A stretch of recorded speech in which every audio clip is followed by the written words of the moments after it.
कहां से आया सिंहासन? कौन थीं 32 पुतलियां?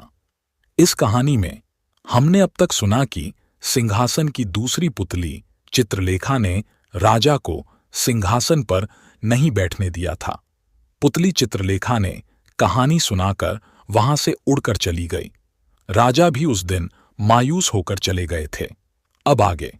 तीसरे दिन जब राजा भोज सिंहासन पर बैठने को चले तो चंद्रकला नाम की तीसरी पुतली ने उसे रोककर कहा, हे राजन, ये क्या करते हो?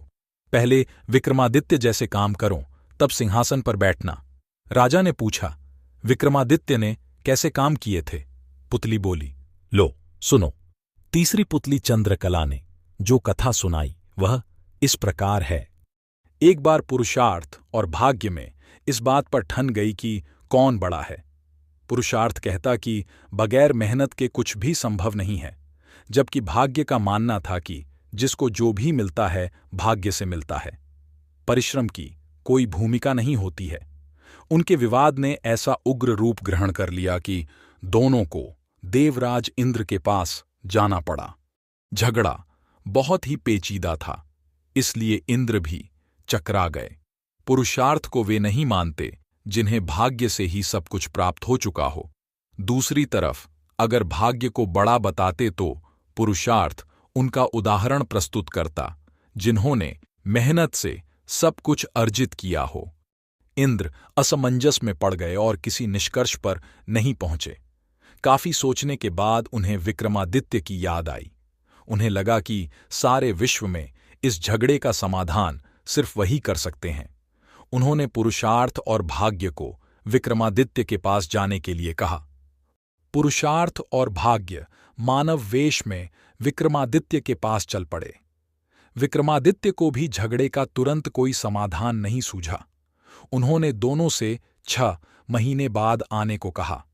जब वे चले गए तो विक्रमादित्य ने काफी सोचा। समाधान के लिए वे सामान्य जनता के बीच वेश बदलकर घूमने लगे। काफी घूमने के बाद भी जब कोई संतोषजनक हल नहीं खोज पाए तो दूसरे राज्यों में भी घूमने का निर्णय किया। काफी भटकने के बाद भी जब कोई समाधान नहीं निकला तो उन्होंने एक व्यापारी के यहाँ नौकरी कर ली। व्यापारी ने उन्हें नौकरी उनके यह कहने पर दी कि जो काम दूसरे नहीं कर सकते हैं वे कर देंगे। कुछ दिनों बाद वह व्यापारी जहाज पर अपना माल लादकर दूसरे देशों में व्यापार करने के लिए समुद्री रास्ते से चल पड़ा। अन्य नौकरों के अलावा उसके साथ विक्रमादित्य भी थे। जहाज कुछ ही दूर गया होगा कि भयानक तूफान आ गया। जहाज पर सवार लोगों में भय और हताशा की लहर दौड़ गई। किसी तरह जहाज एक टापू के पास आया और वहां लंगर डाल दिया गया।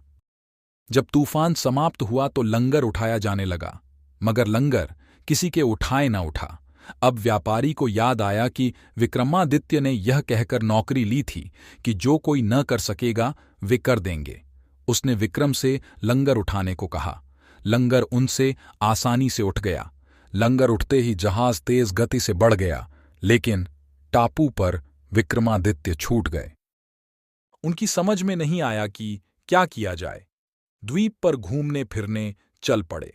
नगर के द्वार पर एक पट्टिका टंगी थी जिस पर लिखा था कि वहां की राजकुमारी का विवाह पराक्रमी विक्रमादित्य से ही होगा। वे चलते चलते महल तक पहुंचे। राजकुमारी उनका परिचय पाकर खुश हुई और दोनों का विवाह हो गया। कुछ समय बाद वे कुछ सेवकों को साथ लेकर अपने राज्य की ओर चल पड़े।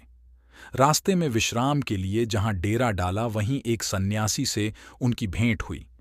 सन्यासी ने उन्हें एक माला और एक छड़ी दी। उस माला की 2 विशेषताएं थीं। उसे पहनने वाला अदृश्य होकर सब कुछ देख सकता था तथा गले में माला रहने पर उसका हर कार्य सिद्ध हो जाता। और छड़ी की विशेषता यह थी कि छड़ी से उसका मालिक सोने के पूर्व कोई भी आभूषण मांग सकता था। सन्यासी को धन्यवाद देकर विक्रमादित्य अपने राज्य लौटे। एक उद्यान में ठहर कर संग आए सेवकों को वापस भेज दिया तथा अपनी पत्नी को संदेश भिजवाया कि शीघ्र ही वे उसे अपने राज्य बुलवा लेंगे। उद्यान में ही उनकी भेंट एक ब्राह्मण और एक भाट से हुई।